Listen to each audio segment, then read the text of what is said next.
जब भी किसी ऑर्गेनाइजेशन में या कंपनी में ऑडिट आईएसओ का की जाती है तो हम उस ऑडिट को तैयारी करने लगते हैं और इवन 1 महीना से या 10 दिन से हम तैयारी करते हैं, फिर भी एक डर सा बना रहता है कि पता नहीं इस बार ऑडिटर कौन कौन सा पॉइंट निकालेगा, किस प्रकार का एनसी निकलेगा। तो दोस्तों, आप किसी भी ऑर्गेनाइजेशन में आप काम करते हैं तो और जानना चाहते हैं कि आईएसओ का ऑडिट किस तरह से हम हैंडल करें, तो आप मेरे साथ बने रहिए। मैं हूं जगदीश प्रसाद और आप देख रहे हैं आपका अपना चैनल क्वालिटी परफेक्ट इंडिया। दोस्तों, आइए शुरू करते हैं। आज के एजेंडा में हम क्या क्या बात करने वाले हैं। आज के एजेंडा में हम बात करेंगे कि आईएसओ होता क्या है। इसके बाद हम बात करेंगे कि आईएसओ 9001 का जो सर्टिफिकेट होता है, कौन कौन सी कंपनियां इसके लिए एलिजिबल है। उसके बाद यदि आपके ऑर्गेनाइजेशन में ऑडिट कंडक्ट होती है आईएसओ का, तो उसका ओपनिंग मीटिंग यानी इंट्रोडक्शन मीटिंग किस प्रकार से की जाती है, ये भी बात करेंगे। और इसके बाद हम बात करेंगे कि कौन कौन सा डिपार्टमेंट का ऑडिट की जाती है और कौन कौन सा डिपार्टमेंट का ऑडिट नहीं की जाती है। डिपार्टमेंट वाइज पूरे डॉक्यूमेंट और रिकॉर्ड्स की हम बात करेंगे कि कौन कौन सा डिपार्टमेंट में कौन कौन सा रिकॉर्ड और डॉक्यूमेंट चाहिए, और उसमें स्पेशली मैं बात करूंगा कि कौन कौन सा डॉक्यूमेंट ऑडिटर मांगते ही मांगते हैं। यह सब डिटेल बात करने वाले हैं। उसके बाद हम बात करने वाले हैं कि क्लोजिंग मीटिंग कैसे कराई जाती है। तो लास्ट में कुछ मैं टिप्स ऐसे बताऊंगा जिसको आप फॉलो करते हैं तो आईएसओ 9001 के ऑडिट में आपका एनसी नहीं निकलेगा। तो दोस्तों, सबसे पहले आईएसओ के बारे में थोड़ा सा नॉलेज ले लेते हैं, उसके बाद हम इस सेशन को स्टार्ट करेंगे। सबसे पहले हम बात करते हैं कि आईएसओ होता क्या है। देखिए, आईएसओ का फुल फॉर्म होता है इंटरनेशनल ऑर्गेनाइजेशन फॉर स्टैंडर्डाइजेशन। और आईएसओ है क्या? आईएसओ एक संस्था है जो इंटरनेशनल स्टैंडर्ड को डेवलप करती है और पब्लिश करती है। आईएसओ एक independent non governmental international organization है जिसका हेड ऑफिस जेनेवा स्विट्जरलैंड में है। अगर हम आज की बात करें तो यह लगभग 167 कंट्री में यह वर्क कर रहा है। इसमें लगभग 811 टेक्निकल कमिटीज़ और सब कमिटीज़ इसके मेंबर हैं जो कि आईएसओ का स्टैंडर्ड को डेवलप कराने में हेल्प करते हैं। तो दोस्तों, यह तो हुआ एक आईएसओ के बारे में संक्षिप्त में आपको मैंने बताने का कोशिश किया। तो ये अगर हम बात करें कि आईएसओ 9001 क्या है, तो आईएसओ 9001 एक इंटरनेशनल स्टैंडर्ड है जो क्वालिटी मैनेजमेंट सिस्टम के रिक्वायरमेंट को फुलफिल करती है। अगर हम इसका वर्जन की बात करें तो इसका लेटेस्ट वर्जन है आईएसओ 9001 2015।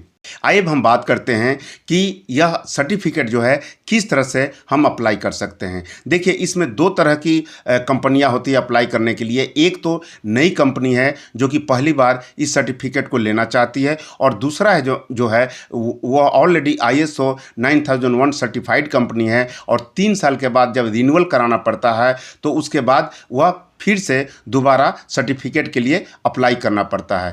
दोस्तों, दोनों केस में आपको जो ऑडिटर होते हैं आईएसओ का, उससे आपको कांटेक्ट करना पड़ेगा और उनसे डिस्कस करने के बाद एक डेट फिक्स की जाती है और उस डेट के अनुसार ऑडिटर की टीम जो है वह ऑडिट के लिए आती है। और उसके लिए सबसे पहले क्या होता है कि कॉन्फ्रेंस रूम में एक ओपनिंग मीटिंग होती है। ओपनिंग मीटिंग में क्या क्या होता है, आइए देखते हैं। ओपनिंग मीटिंग में एक्चुअली इंट्रोडक्शन एक दूसरे से सबसे पहले किया जाता है। और इस ओपनिंग मीटिंग में कौन कौन प्रेजेंट रहते हैं? इस ओपनिंग मीटिंग में एक तो आपको एमआर रहेंगे जो मैनेजमेंट का रिप्रेजेंटेटिव होते हैं, और दूसरा ऑर्गेनाइजेशन के सभी एचओडी होते हैं और ऑडिटर होते हैं। ऑडिटर अपना इंट्रोडक्शन देते हैं, उसके बाद एक एक आदमी से इंट्रोडक्शन लिया जाता है, और जब इंट्रोडक्शन कंप्लीट हो जाता है तो ऑडिटर जो है ऑडिट प्लान देते हैं, ऑडिट के मेथड बताते हैं, ऑडिट का ऑब्जेक्टिव बताते हैं। इसके बाद वह एनसी के बारे में बात करते हैं कि अगर एनसी निकलता है तो उसका हम क्लोज कैसे करेंगे, कितना दिनों में करेंगे।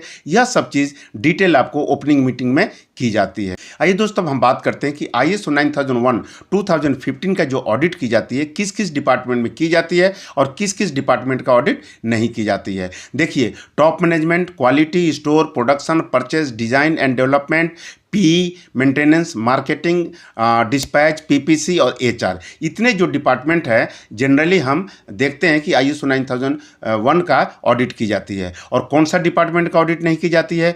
केवल और केवल अकाउंट डिपार्टमेंट है, उसका ऑडिट नहीं की जाती है।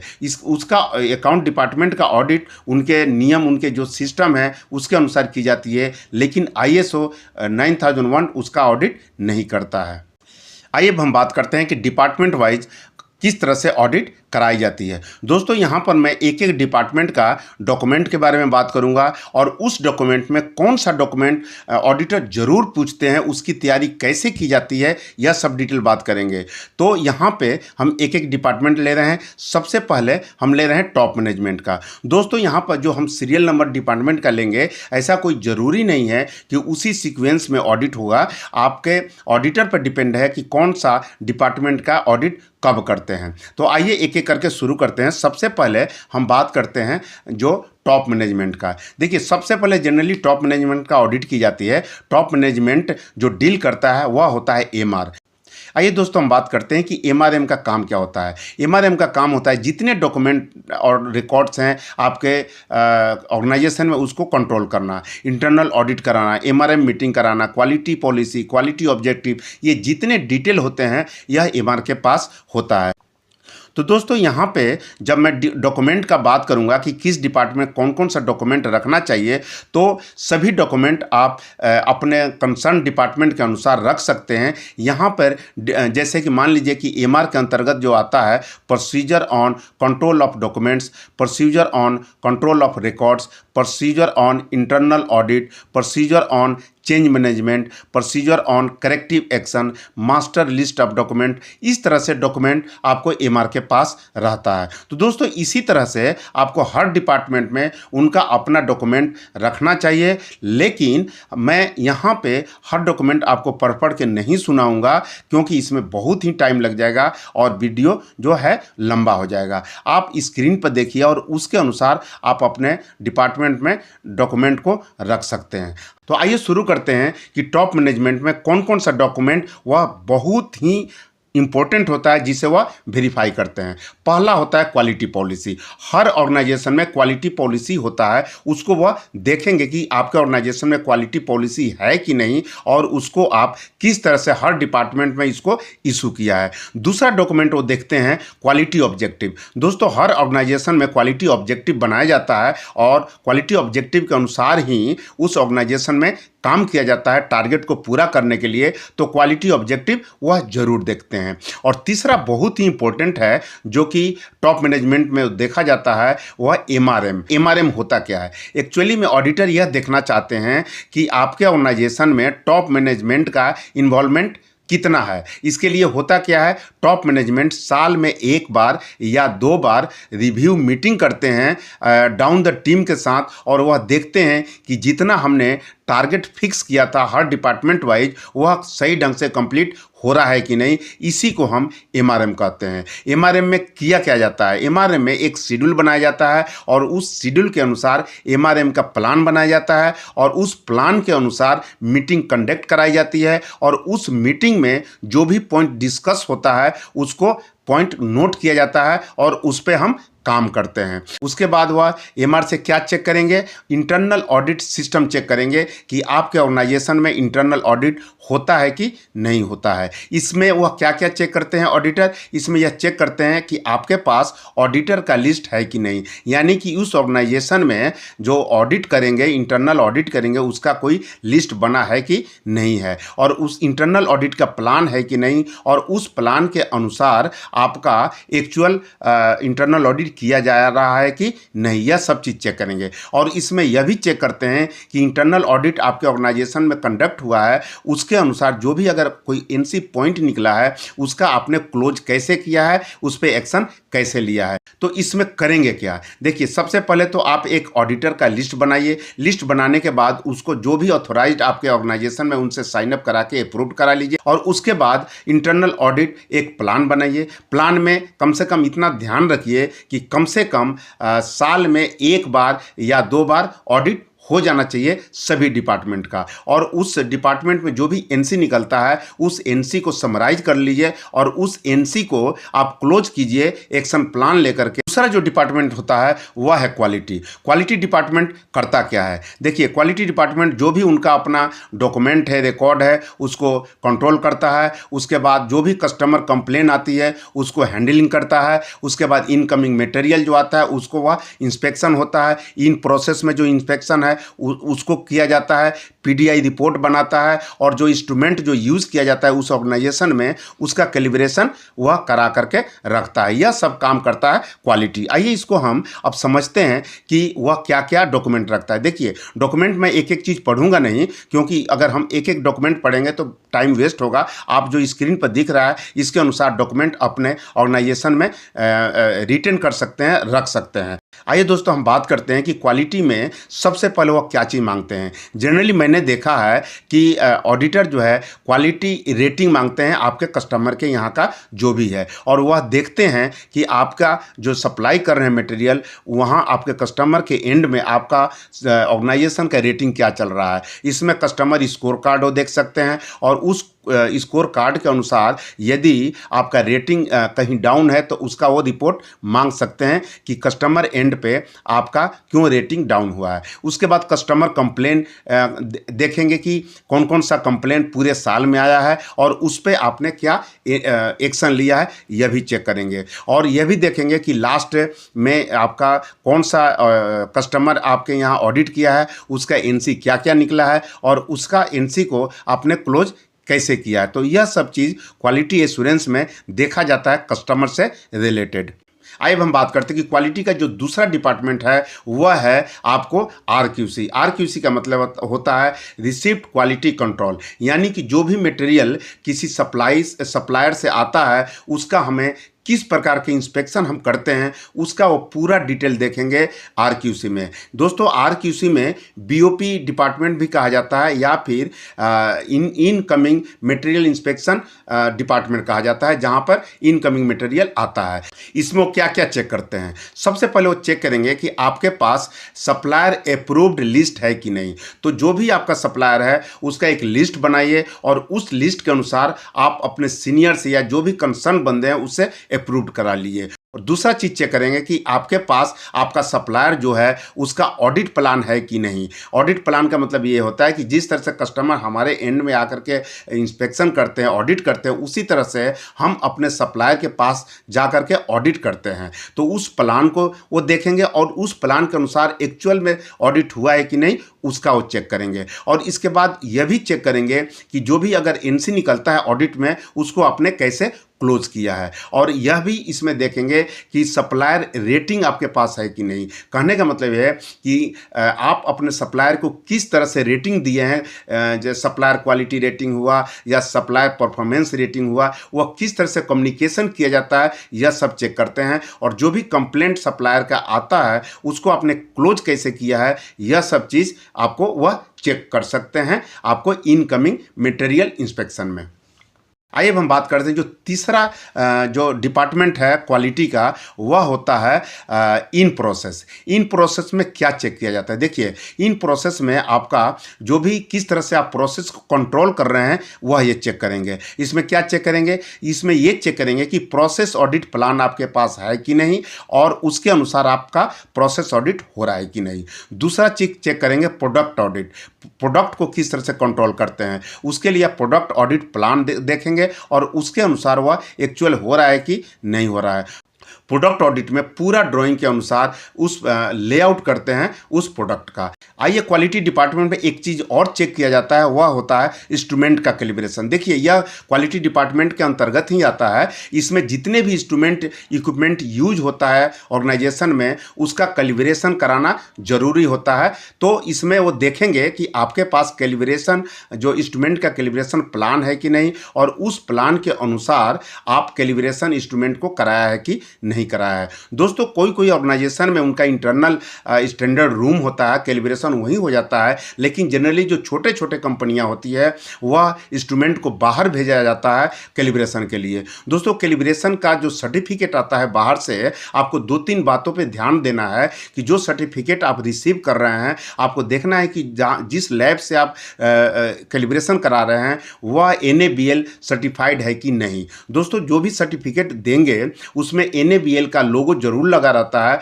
अगर वह सर्टिफाइड है तो, क्योंकि आजकल हमने देखा है कि बहुत सारे अनऑथराइज कंपनियां भी कैलिब्रेशन करके दे देती है और वह लोगो उस सर्टिफिकेट पे नहीं लगाती है। तो यह लोगो जो आपको यह फोटो में दिख रहा है वह हर सर्टिफिकेट पे या फ्रंट में ही राइट साइड या लेफ्ट साइड में लगा रहता है। इसको आप जरूर चेक करें, अदरवाइज NC निकल सकता है ऑडिट में। आइए अब हम बात करते हैं जो तीसरा डिपार्टमेंट है वह है स्टोर का। देखिए स्टोर का काम क्या होता है।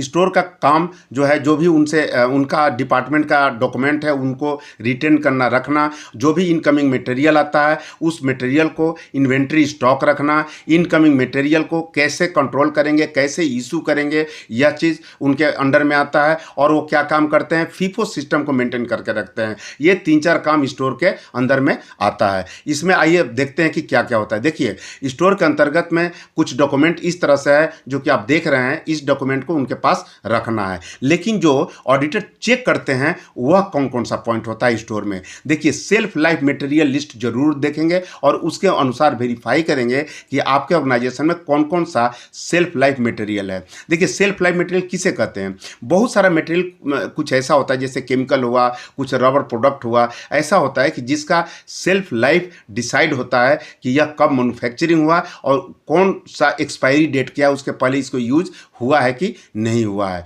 तो इस तरह से वो सेल्फ लाइफ मटेरियल का लिस्ट बनाइए और उसके अनुसार उस मटेरियल का ध्यान रखिए कि एक्सपायरी होने के पहले उसको यूज आपको करना है ऑर्गेनाइजेशन में।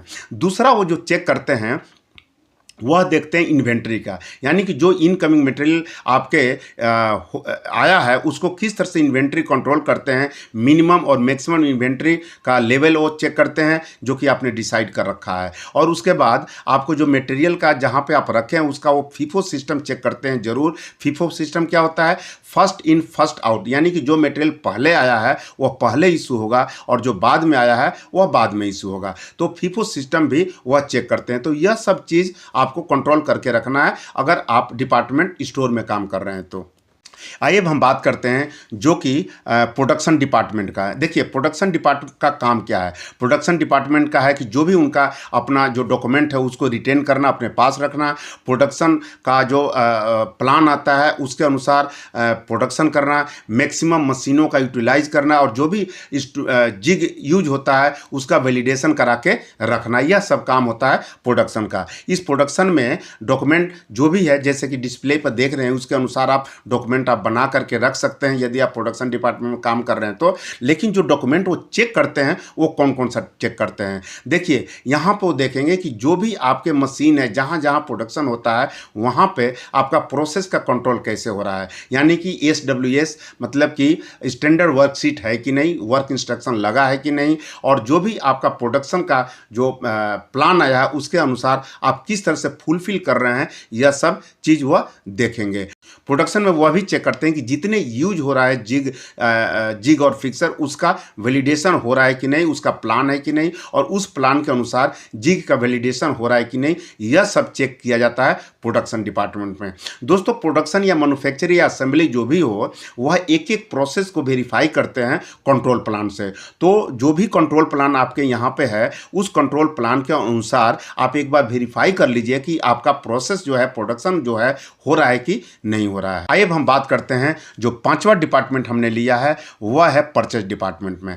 परचेज डिपार्टमेंट में एक्चुअली जो भी उनका डॉक्यूमेंट है अपना रिलेटेड डॉक्यूमेंट रखते हैं और उसके बाद उनके पास यह भी लिस्ट रहता है कि जो भी एक्सटर्नल प्रोवाइडर है यानी सप्लायर है उसके पास कौन कौन सा अप्रूव्ड है, जो कि हमने इनकमिंग मटेरियल में देखा था वो भी उनके पास रहना चाहिए। और पिछले साल कौन कौन सा नया सप्लायर उन्होंने जोड़ा है इसके लिए कोई उनका प्लान है कि नहीं है, और उनका कोई सप्लायर अगर सिलेक्शन करने जा रहे हैं तो उनका सप्लायर सिलेक्शन क्राइटेरिया क्या है और सप्लायर को वह किस तरह से सप्लाई परफॉर्मेंस रेटिंग को कम्युनिकेट करते हैं, यह सब चीज़ सिस्टम देखेंगे वह परचेज डिपार्टमेंट में। दोस्तों हमने छठा जो लिया है वह डिज़ाइन डिपार्टमेंट लिया है। इसके साथ हमने पी का भी इसमें चेक कर लेंगे, क्योंकि जो छोटी छोटी कंपनियां उनके पास डिज़ाइन डिपार्टमेंट नहीं होता है। वह डिज़ाइन डिपार्टमेंट या तो कस्टमर देता है डिज़ाइन, या तो फिर उनका हेड ऑफिस से डिज़ाइन होकर के आता है। लेकिन अगर इस तरह से आपका अगर है ऑर्गेनाइजेशन तो आप इसमें नॉट एप्लीकेबल उनको बता सकते हैं। लेकिन वो होता क्या है कि जब डिज़ाइन अगर आपके उस ऑर्गेनाइजेशन में नहीं है, अगर आपके हेड ऑफिस में या फिर कस्टमर डिज़ाइन दिया है, तो उस डिज़ाइन को किस तरह से मास प्रोडक्शन में हैंड ओवर किया गया है इसका जरूर वो चेक करेंगे। तो इस डिपार्टमेंट में क्या क्या काम रहता है, एक होता है कि न्यू पार्ट डेवलपमेंट का सिस्टम देखेंगे कि अगर कोई न्यू पार्ट डेवलपमेंट हुआ है तो वह किस तरह से आपका इसको कंट्रोल करेंगे। और इसके बाद वह यह भी चेक करते हैं पी डिपार्टमेंट में और डिज़ाइन में कि कोई भी ईसीएन हुआ है, डीसीएन हुआ है, यानी कि इंजीनियरिंग चेंज नोट या डिज़ाइन चेंज नोट जो जिसको हम कहते हैं, अगर कोई चेंजेज हुआ है तो किस तरह से आप उसको कंट्रोल किया है और क्या क्या चेंज किया है उसका लिस्ट वो देख सकते हैं। अगर पी डिपार्टमेंट में हम बात करें तो उसमें वह कंट्रोल प्लान, पीएफडी और पीएफएमईए वह चेक कर सकते हैं। तो यह सब चीज़ काम जो है आरएनडी का और पीई का होता है। आइए जो हम बात करते हैं, जो सातवां डिपार्टमेंट हमने जो लिया है ऑडिट का वह है मेंटेनेंस का। तो आइए देखते हैं कि मेंटेनेंस का काम क्या होता है। देखिए पहला काम तो ये होता है कि जो भी मशीन है ऑर्गेनाइजेशन में वो मेंटेन करके रखना, वर्किंग कंडीशन में रखना। दूसरा है कि कम से कम मशीन ब्रेक डाउन हो उसके लिए सिस्टम बना के रखना। तीसरा चीज़ है कि मशीनों का लिस्ट अपने पास रखना। यह सब चीज़ काम होता है मेंटेनेंस का। इसमें क्या क्या चेक करते हैं, सबसे पहले वो चेक करेंगे मशीन लिस्ट कि आपके ऑर्गेनाइजेशन में कितने मशीन है। उस लिस्ट के अनुसार वो यह चेक करेंगे कि मशीनों का प्रिवेंटिव मेंटेनेंस प्लान आपके पास है नहीं, और उस मशीनों का प्लान जो है उसके अनुसार आपने प्रिवेंटिव मेंटेनेंस किया है कि नहीं। यह भी ये चेक करेंगे कि आपके मशीन कब कब ब्रेक डाउन हुआ है और उस पर आपने क्या एक्शन लिया है। यह सब चेक करने के बाद आपके यह चेक कर सकते हैं कि आपके मशीन के लिए कौन कौन सा क्रिटिकल स्पेयर पार्ट्स है उसका लिस्ट है कि नहीं। तो दोस्तों यह सब चीज़ चेक कर सकते हैं मेंटेनेंस में। आइए अब हम बात करते हैं जो आठवां हमने डिपार्टमेंट लिया है वह है डिस्पैच का और मार्केटिंग का। देखिए मार्केटिंग क्या है कि ऑर्डर लाता है, उस ऑर्डर के अनुसार प्रोडक्शन होता है और प्रोडक्शन जब हो जाता है तो डिस्पैच किया जाता है। आइए अब हम बात करते हैं कि जनरली जो मार्केटिंग और डिस्पैच में जो चेक किया जाता है वो क्या क्या होता है। देखिए एक तो है कि जो कस्टमर का शेड्यूल आता है उस शेड्यूल के अनुसार डिस्पैच हो रहा है कि नहीं वह देखेंगे, और यदि डिस्पैच नहीं हो रहा है उस शेड्यूल के अनुसार तो गैप एनालिसिस जरूर देखेंगे कि क्यों नहीं हुआ था। इसके बाद डिस्पैच डिपार्टमेंट में यह भी देखेंगे कि उनका जो एफजी मटेरियल है, फिनिश गुड मटेरियल है जो रेडी फॉर डिस्पैच है कस्टमर के लिए, उसका इन्वेंट्री कंट्रोल आप कैसे करते हैं। और उसमें यह भी देख सकते हैं, फीफो सिस्टम भी देख सकते हैं कि जो मटेरियल पहले बना है वो पहले डिस्पैच हो रहा है कि नहीं। दोस्तों फीफो सिस्टम पे भी हमने वीडियो बनाया है, आप उसको आप देख सकते हैं। आइए अब हम बात करें जो 9th डिपार्टमेंट है वह पीपीसी का है। पीपीसी का काम क्या होता है। पीपीसी का काम रहता है प्लानिंग करना मटेरियल का, और जो भी प्लानिंग होती है वह किस तरह से कम्युनिकेट करते हैं परचेज में और उसके बाद प्रोडक्शन में कि सही समय से जो भी रिक्वायरमेंट है, जो भी शेड्यूल है कस्टमर का वह उनका फुलफिल कर सके। यह काम है आपका पीपीसी का।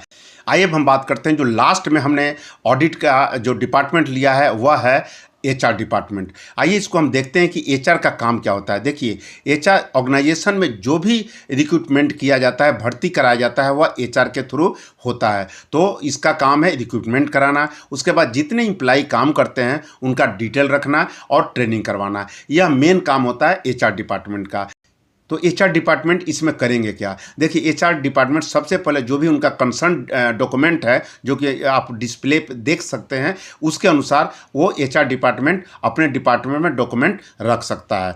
आइए अब हम बात करते हैं कि इस डॉक्यूमेंट में कौन कौन सा डॉक्यूमेंट ऑडिटर चेक करता ही करता है। सबसे पहले है ऑर्गेनाइजेशन चार्ट, यानी कि उस ऑर्गेनाइजेशन का चार्ट क्या है वह देखेंगे कि किस तरह से कौन एमडी है, कौन एचओडी है, उसके अंडर में कौन काम करते हैं, यह सब चीज़ ऑर्गेनाइजेशन चार्ट कहलाता है। उसके अनुसार ऑर्गेनाइजेशन चार्ट वह देख सकते हैं। और हर डिपार्टमेंट वाइज जो भी रोल्स एंड रिस्पॉन्सिबिलिटी है वह डिस्ट्रीब्यूट होता है एचआर डिपार्टमेंट से, तो उनका वह देखेंगे कि कौन डिपार्टमेंट का क्या क्या रोल्स एंड रिस्पॉन्सिबिलिटी है।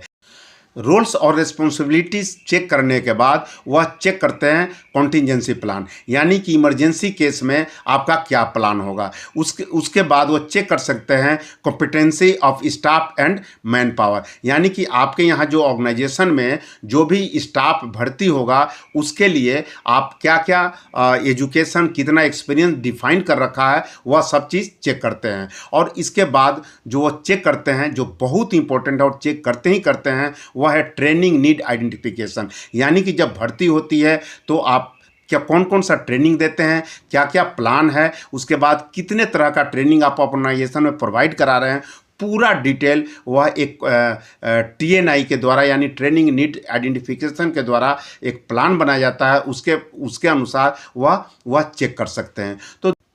तो दोस्तों हमने पूरे 10 डिपार्टमेंट का आईएसओ का ऑडिट किस तरह से डील करना चाहिए, किस तरह से हैंडल करना चाहिए, यह हमने बताने का कोशिश किया।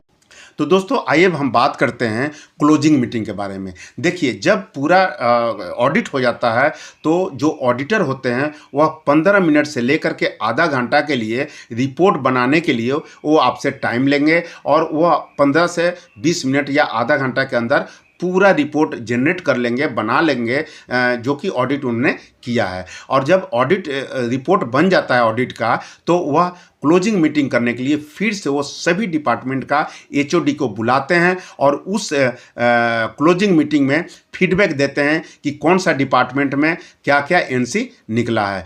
अगर हम एनसी की बात करें तो 3 तरह का एनसी निकल सकता है। पहला है इम्प्रूवमेंट का, इम्प्रूवमेंट पॉइंट जो है ऑडिटर द्वारा सजेस्ट किया हो रहता है, इसको एनसी में नहीं कंसीडर करते हैं। दूसरा होता है माइनर एनसी। माइनर एनसी किसे कहते हैं? यदि कोई स्टैंडर्ड आप फॉलो कर रहे हैं, उस स्टैंडर्ड के अनुसार आप कोई काम नहीं कर रहे हैं, लेकिन उसका इफेक्ट आपके कस्टमर पर नहीं पड़ रहा है, तो उसको हम माइनर एनसी कहते हैं। मेजर एनसी, मेजर एनसी किसे कहते हैं? यदि आप कोई स्टैंडर्ड फॉलो कर रहे हैं लेकिन उस स्टैंडर्ड के अनुसार काम नहीं हो रहा है, लेकिन उसका इफेक्ट आपके कस्टमर पर डायरेक्टली पड़ रहा है, तो उसको हम मेजर एनसी कहते हैं। दोस्तों हमारा कोशिश यही रहता है कि मेजर एनसी नहीं निकले, क्योंकि यदि मेजर एनसी निकलता है तो ऑडिटर उस ऑडिट को कैंसिल करके दोबारा आने का वो सजेस्ट करते हैं, क्योंकि मेजर एनसी को वह एक्सेप्ट नहीं करते हैं। तीसरा चीज़ है कि वह यह बताते हैं कि आपको एनसी जो पॉइंट निकला है माइनर या इम्प्रूवमेंट, कितने दिनों के अंदर इसको क्लोज करना है, और फिर उसके बाद 90 डेज के बाद सर्टिफिकेट इशू करेंगे। यह सब चीज़ जो है आपको क्लोजिंग मीटिंग होती है। और क्लोजिंग मीटिंग में जो भी आदमी प्रेजेंट रहते हैं उसका अटेंडेंस भी बनाया जाता है और साइन अप करके ऑडिटर अपने पास रख लेते हैं। तो इस तरह से कुछ क्लोजिंग मीटिंग किया जाता है। आइए दोस्तों हम बताते हैं जिसका आपको इंतज़ार था कि कौन सा ऐसा टिप्स है जिसको आप फॉलो करेंगे तो आपका ऑडिट में एनसी नहीं निकलेगा। तो आइए इसको ध्यान से सुनिए, एक एक पॉइंट क्लियरली समझने की कोशिश कीजिए। देखिए, पहला है clearly understand the auditor requirement, यानी कि जो ऑडिटर आपसे डॉक्यूमेंट मांगता है उसको सबसे पहले आप सही ढंग से ध्यान से सुनिए। ऐसा नहीं कि डॉक्यूमेंट कुछ मांग रहा है और ला कर आप कुछ प्रेजेंट कर रहे हैं। जो भी रिक्वायरमेंट है उसको क्लियरली आपको समझना है, तभी आप उसको क्लियरली आप डॉक्यूमेंट दिखा सकते हैं। दूसरा चीज़ है जो कि बहुत इंपॉर्टेंट है कि जब वह डॉक्यूमेंट मांगे तो आप उसी केवल डॉक्यूमेंट को दिखाइए, अननेसेसरी फाइल लेकर के उनको दिखाने की कोशिश नहीं कीजिए। क्योंकि अगर मान लीजिए कि अगर वो मांगते हैं कि कैलिब्रेशन का हमें प्लान दिखाइए, तो आप कैलिब्रेशन का प्लान एक पेज का जो होता है उसी को दिखाइए, पूरा फाइल उनको दिखाने की ज़रूरत नहीं है। क्योंकि अगर पूरा फाइल दिखाते हैं तो यह जो प्लान है उसके अलावा और भी एनसी निकल सकता है। इसमें एक पॉइंट और ऐड करना चाहूँगा कि जब ऑडिटर आपसे मांगता है तभी दिखाइए, अगर नहीं मांगता है तो आप एक्स्ट्रा चीज़ मत उनको दिखाने लगिए। तीसरा चीज़ जो है कि आप जब भी डिस्कस करें ऑडिटर से तो टू दी पॉइंट बात करें, अननेसेसरी का बात उनसे न करें। और चौथा पॉइंट जो है वह है कि कोई भी डॉक्यूमेंट अगर आप ऑडिटर को दिखाते हैं तो एक बार ज़रूर ध्यान दीजिए, एक बार ज़रूर चेक कर लीजिए कि वह डॉक्यूमेंट साइन अप है कि नहीं, अप्रूव्ड है कि नहीं। अदरवाइज़ वह बिना अप्रूव्ड का, बिना साइन अप का अगर दिखाएंगे तो वह भी एक पॉइंट निकल सकता है एनसी के तौर पर। और जो पांचवा है वह यह है कि जब भी आप ऑडिटर के पास जाएं वह एक डायरी या राइटिंग पैड जरूर ले जाइए, जिससे कि एक इम्प्रेशन बनता है कि आप ऑडिटर का हर बात को बहुत ध्यान से सुन रहे हैं और नोट कर रहे हैं। तो ये कुछ ऐसा पॉइंट है, 4-5 हमने जो बताया, इसको आप फॉलो करते हैं तो आपका जो ऑडिट है वह 100% मैं गारंटी देता हूं कि सक्सेस होगा और मिनिमम से मिनिमम एनसी निकलेगा, या एनसी नहीं भी निकल सकता है, या निकलेगा तो इंप्रूवमेंट का एनसी निकल सकता है, मेजर एनसी तो कभी भी नहीं निकल सकते। तो दोस्तों यह वीडियो आपको कैसा लगा इसको कमेंट बॉक्स में लिख करके जरूर बताएं, और यदि आपको यह वीडियो आपको पसंद आता है तो आप अपने दोस्तों के साथ भी इसको शेयर करें, और यदि आप नए हैं तो इसको सब्सक्राइब करके बेल आइकन जरूर दबाएं कि जिससे कि अगर हम इस तरह से वीडियो अगर मैं अपलोड करूं तो आपको सबसे पहले इंफॉर्मेशन पहुंचे। तो नेक्स्ट वीडियो में फिर मिलते हैं। Thank you so much.